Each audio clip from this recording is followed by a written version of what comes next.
Hello, everyone. Thank you very much for the invitation to speak to you today. My name is Daniel Kears. I'm the head of strategy of strategy for journals at IOP Publishing. We're part of the Institute of Physics in the UK with a mission to serve the physical sciences. What I'll speak about today is some of the context in which scientific publishing is becoming more open and how different stakeholders, including publishers, are involved and affected in the transition. Just before I go into the main topic, I just wanted to briefly introduce IOP with a few stats on our publishing in India. Because Indian science and Indian researchers are incredibly important for the development of the journals that we publish. 7.5% of the articles we published last year were from Indian researchers. And just to put that in context, from the United Kingdom, that figure was only 5%. So it's a large proportion, relatively. The authors that we publish are growing in the number of publications annually, with 13% increase in Indian researchers' articles over the last year, which is very fast compared to the average increase in scientific article output of about 5%. Our Indian authors are affiliated with over 220 Indian institutions, so broad authorship across India. And almost 8% of our peer reviews are completed by Indian researchers, meaning that Indian researchers not only make up a wide proportion of our authorship, but also are heavily involved in the evaluation of the science that we publish. And finally, which moves us towards the topic of my conversation, last year, 24% of the articles by Indian researchers were open access articles in our journals. And that's a higher figure than many people expect, and higher than the average for Indian research as a whole. And I'll talk a little bit more about that later. So from the mid-1990s, publishing has moved from an era of printed journal volumes and issues, starting back in the 17th century, to largely online format with continuous digital publication. And we're now moving towards an era where scientific publications and publishing practices are increasingly open. And open publishing is part of a wider trend towards open science, with the creation, the dissemination, the evaluation of knowledge, and the technical infrastructure that supports it is becoming more open, collaborative, inclusive, and transparent. Open publishing can mean publishing a wider variety of scientific outputs like data or software or code. But in this talk, I'll focus on open publishing for peer-reviewed articles, which is also commonly known as open access publishing.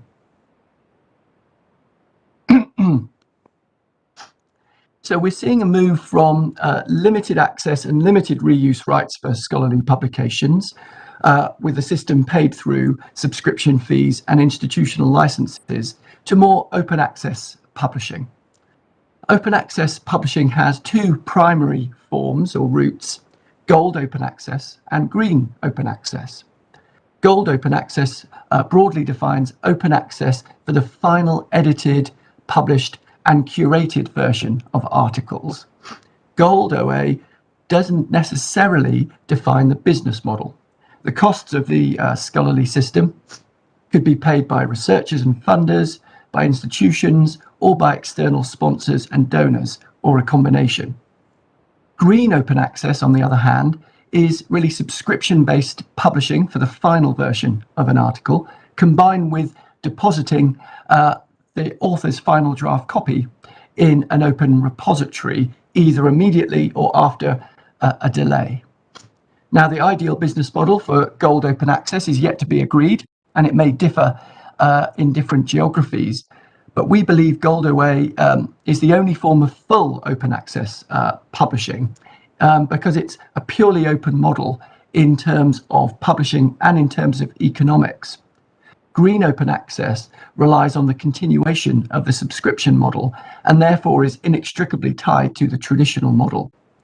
I've seen members of Coalition S in Europe acknowledge that green open access is really a transitionary model at most, because it expands access in a way now, but whilst a permanent and fully open access model is discussed and evolves separately. Of course, discussions about business models will continue, and consensus will need to be reached critically if we are able to transition sustainably to more open publishing. Now, why are many researchers moving to open publishing? Excuse me. The actual and potential benefits have been widely discussed, but I'd emphasize two: improved efficiency and impact, and improved integrity and trust.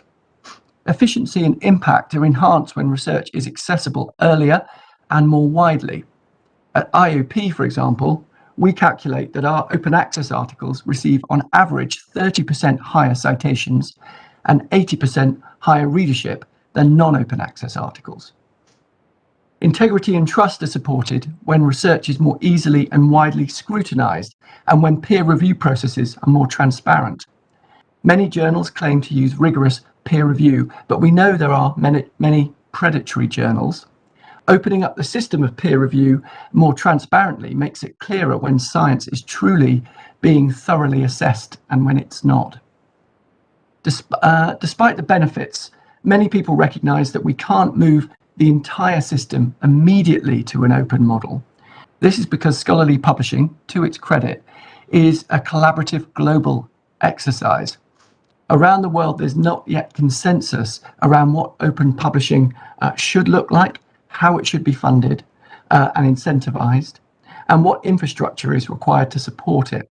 I'll revisit these points shortly.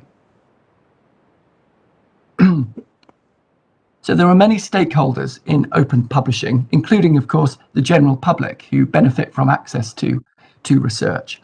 But there are four stakeholders in particular that have a central role to play in moving open publishing forward and determining its future shape. Those are researchers, academic institutions, and importantly, their libraries, funders, the funders of research, and scholarly publishers. And in talking to those various groups in recent years, we've got some observations on the considerations they have as we move towards more open publishing. First, I'll look at researchers and the key considerations they have as we move forward to open publishing. Researchers care about open insofar as it can improve the quality, reach, and impact of their work. Open is not the endpoint in itself. They want to disseminate their work rapidly and spend maximum time on new research and not on admin. Admin hurdles that slow or complicate that dissemination of their research could reduce the benefits of open publishing for researchers. Currently, open access models can often involve fees charged to authors, even if that might be in some cases paid by an institution or a funder. Researchers need those payment processes to be really straightforward and seamless, ideally automated and handled by somebody else. In the immediate term, though, any payment process adds new admin on researchers that was not the case in the traditional model, where author fees were less common in most disciplines. If the future of open access does remain focused on author fees, then many researchers who are less well funded or not funded at all won't be able to publish. This can lead to inequity with a system that is in fact not open to all. Researchers care deeply about maintaining academic freedom, their academic freedom and those of their peers. And they want to be able to choose the right format and the right platform and the right venue to communicate their results to their peers. Now, the pie chart on this slide that I hope you can see illustrates that researchers still publish the majority of their research in traditional journals. Often, these serve highly specialist communities, and so those researchers need a process of transitioning those publications and not immediate disruption of those.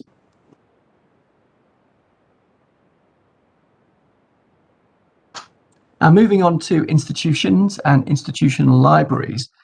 We see that the university libraries have had been pressured for several years in many parts of the world. And this pressure has been exacerbated for many as a result of the pandemic. Libraries may not always have additional funds to pay new fees and may sometimes have to make difficult decisions about cancellations. Many librarians have been committed and active in campaigns to evolve, change, reshape scholarly publishing over many years to try and make it more open and fair. And they believe this would help research and researchers in the longer term. And libraries are increasingly considering how they might divert the money they spend on subscriptions and licenses now to supporting more open access models, with the institution as a collective payer on behalf of researchers. Many libraries want to maintain or reduce their costs, though, but some could face the challenge of what economists call winners and losers in an open access system. Funding streams for institutions and libraries are often set up based on the historic patterns of acquiring materials for a library. And that might mean that the funding is not necessarily in the right place to support new open publishing models. Libraries have concerns about complexity and administration too, because there are needs for new data and information systems to manage open access models, especially now that there's not just one open access model, there are a proliferation of models for open publishing. Now, moving thirdly to funders. Funders are driving some of the change in scholarly publishing. With academic institutions, funders face some pandemic-fueled challenges to overall amounts of funding for science in different parts of the world. And based on evolving societal priorities, there's also an increasing amount of funding diverted to applied research. Now, these conditions may exacerbate funders' priorities to get maximum value for money in the investments that they make in scientific research. They want the highest impact at the lowest cost. Funders want the research that they fund to be in the public domain and not behind a paywall. We see this in the pie chart on this slide, that the majority of funders do have open access policies. And within Europe in particular, an increasing number are starting to require open access publishing and not just encourage it. Within Europe in particular, funders have more stringent policy expectations on researchers, and they tend to be stricter than in North America or in Asia, although North America is definitely reviewing its policies right now. Some policies relate to open publishing, but others relate to rewarding and incentivizing open science practices more widely in the way they carry out their research. Funders, like librarians, but later, are moving into more active debates about the reform of scholarly publishing. They're advocating for new models, defining publication choices, and investing in some disruptive, innovative technologies and platforms. Among funders that are implementing OA, there is a mixture around the world of those that support green open access, those that support gold open access, and those that support a combination of the two. And there are very big geographical differences in those policies. When considering this drive to open publishing, it's interesting to think about how far we have transitioned so far, I think. Some statistics here are based on physical research fund that is funded around the world. And when looking here, I'm looking at the final published version, not draft versions that may be in repositories. Now, overall, the world stands at around a third of research now being open, which is quite dramatic. That's about 15 percentage points higher than it was in the middle of the last decade, so not much more than 5 years ago. Europe, though, has driven a lot of the increase with the demand from researchers and funder policies. So they are now seeing about almost half of the research they fund in the physical sciences being open access. But actually, even though Europe is quite high, no region is above half of their research being open access yet. And many countries and regions are much lower proportions than this. So we have to recognise this starting point when we consider what suitable timeframes to transition the system should be.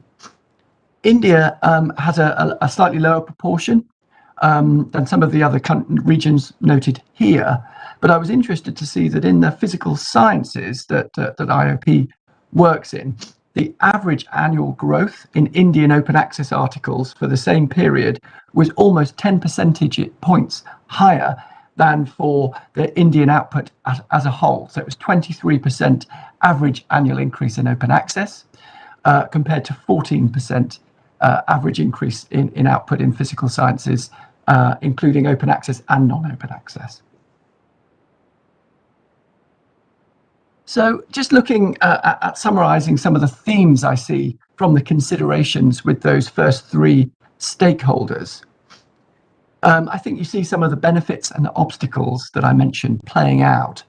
There's a major theme about financial issues. The stakeholders want research to be more open and accessible, but there are ongoing challenges to finding and allocating the funding to achieve a full and sustainable transition to open. In terms of economics, we know there must be enough money in the system to pay for scholarly publishing, because scholarly publishing exists and operates right now. But it doesn't mean that a transition is simple for a few reasons. Some stakeholders want or need cost reductions from a new system. That may be possible in individual cases, but is that possible across the board without impacting negatively on at least some journals and some disciplines? Would we not want the same, if not improved, quality control standards and investment in new technologies for scholarly communications? And an overall significant reduction in cost for the system might make that quite challenging. The transition itself, of course, would come with additional costs, even if temporary, because there are costs and time of multiple models happening simultaneously as old models phase out and multiple new models come in. And there can be complexities of different workflows happening concurrently. And perhaps crucially, there's an issue, as I mentioned before, of where the money is situated.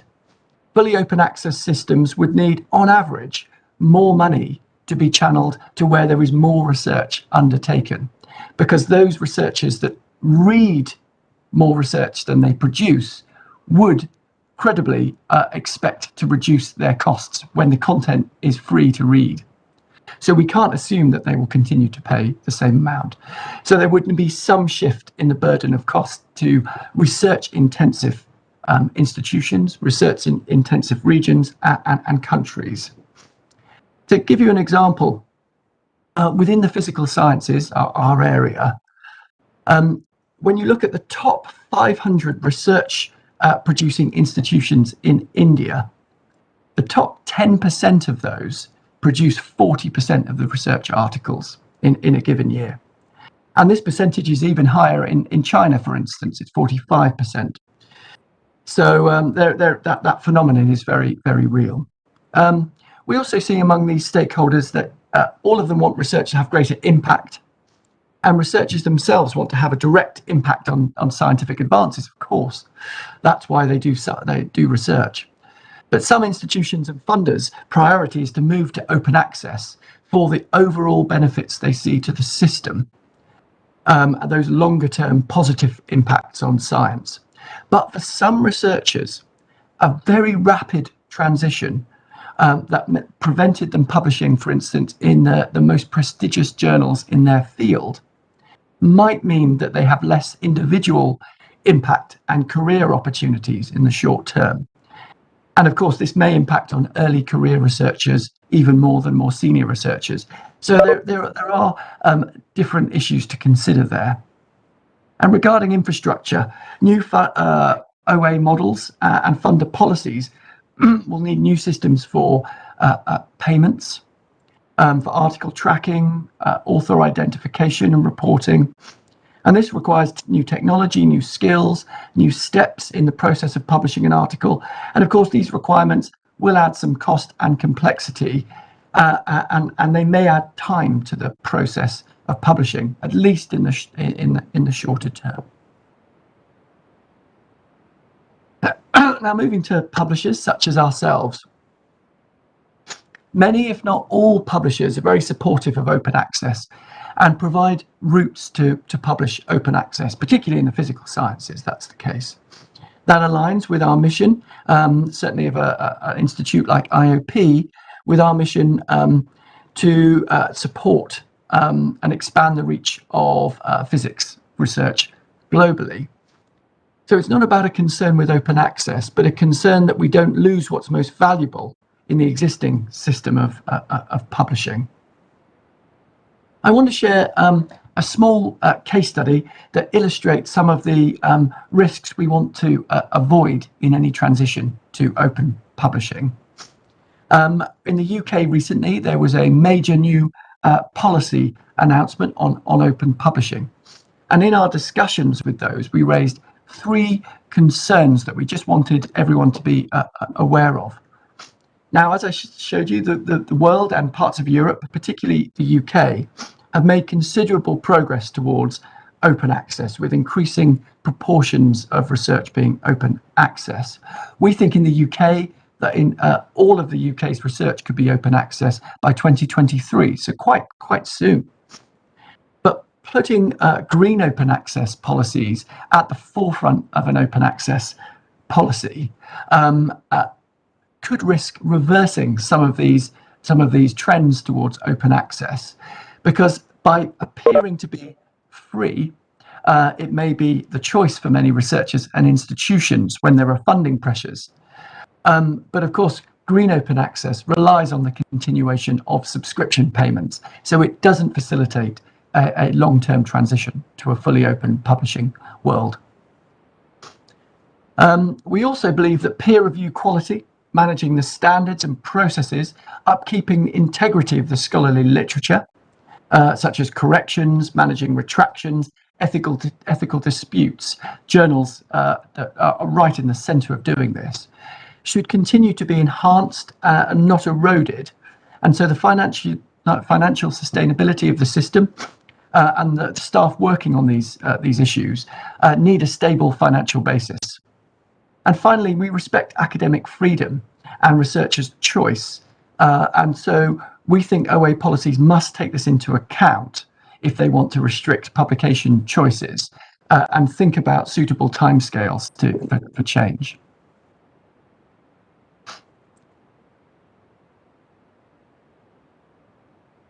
At IOP and many other publishers, we're working very hard to support open publishing transitions. We look at open science. At IOP, we refer to open physics as our initiative to expand access to research, to increase transparency of research, and increase inclusivity in the processes of research communication. And we're doing lots of activities. I include a number here, but I'll just talk about a couple. The infrastructure for researchers within Access is very important, and they need to have suitable open access journals in place to disseminate their research.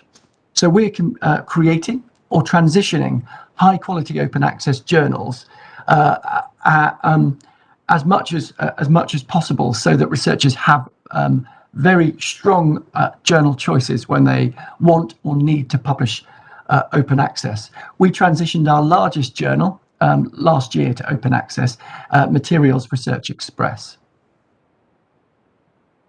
On transparency, I draw your attention to policies around data that is supporting transparency and openness in research publishing.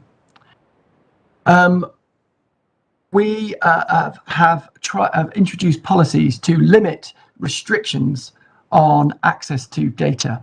where it is possible and legal to make it open.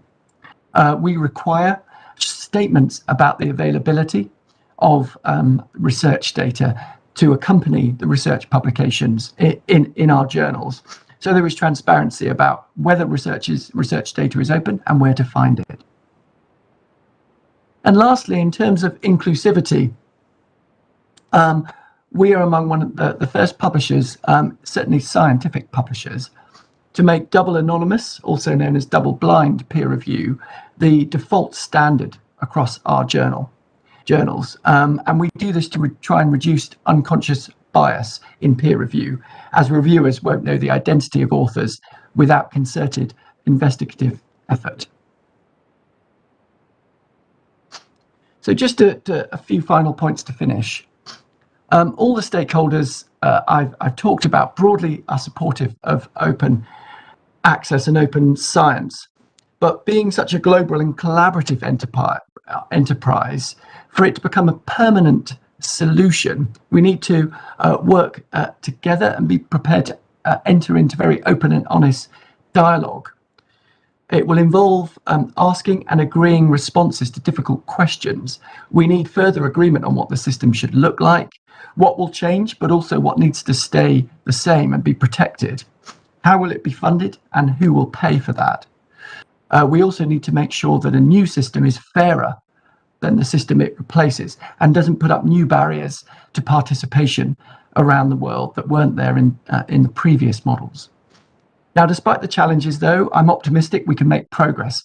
I think we can do this as long as we acknowledge the need for pragmatism when determining what the right models and the right timescales are for different research areas and different regions around the world, to make sure that we arrive at an open future that works for everybody. Okay, thank you very much for listening. If we have time for any questions, I'd be happy to take them now. Otherwise, please feel free to contact me at this email address if you have any questions after the event. Thank you very much.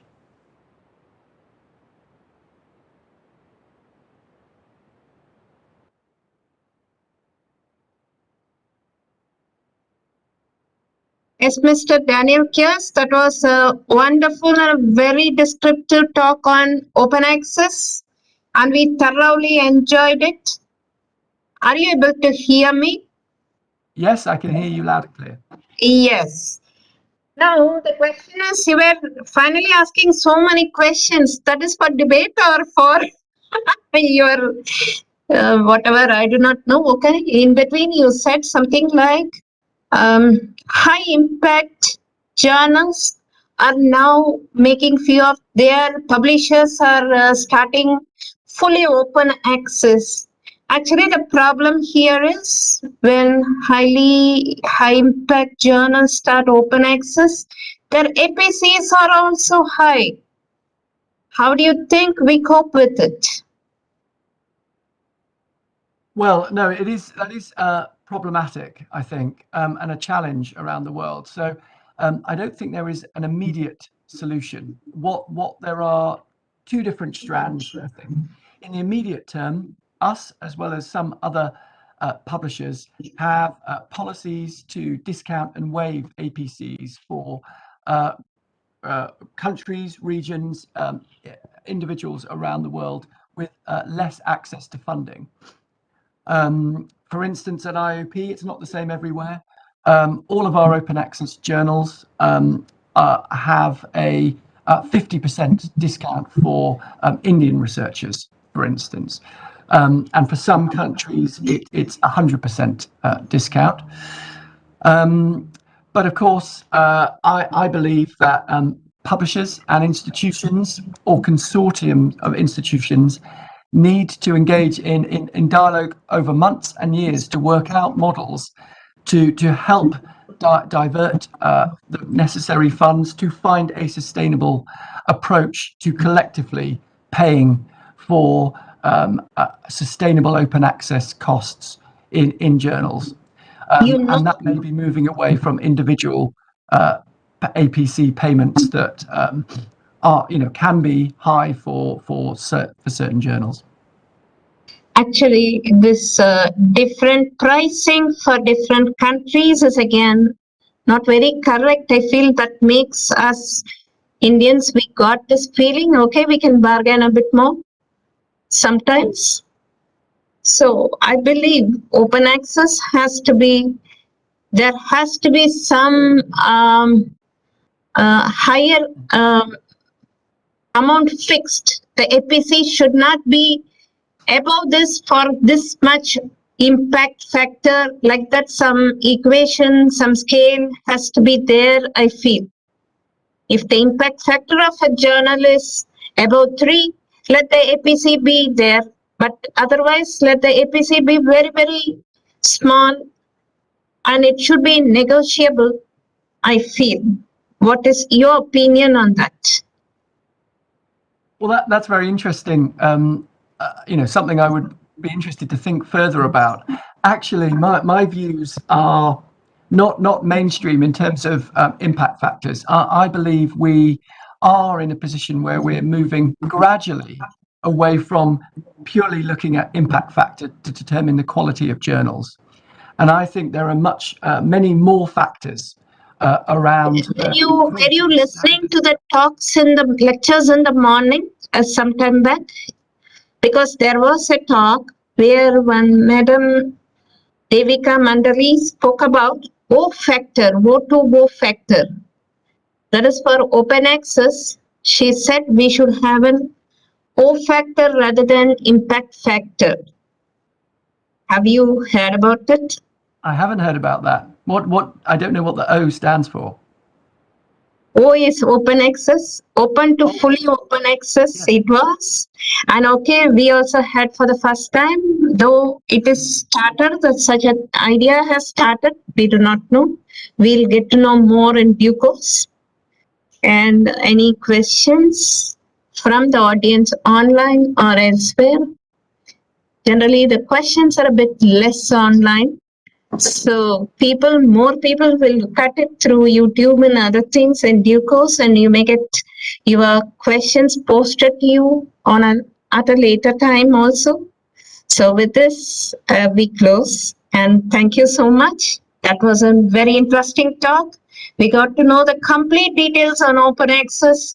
With respect to IOP, you explained with figures, ratios, and it was almost I was noting down completely. Thank you so much. Thank you.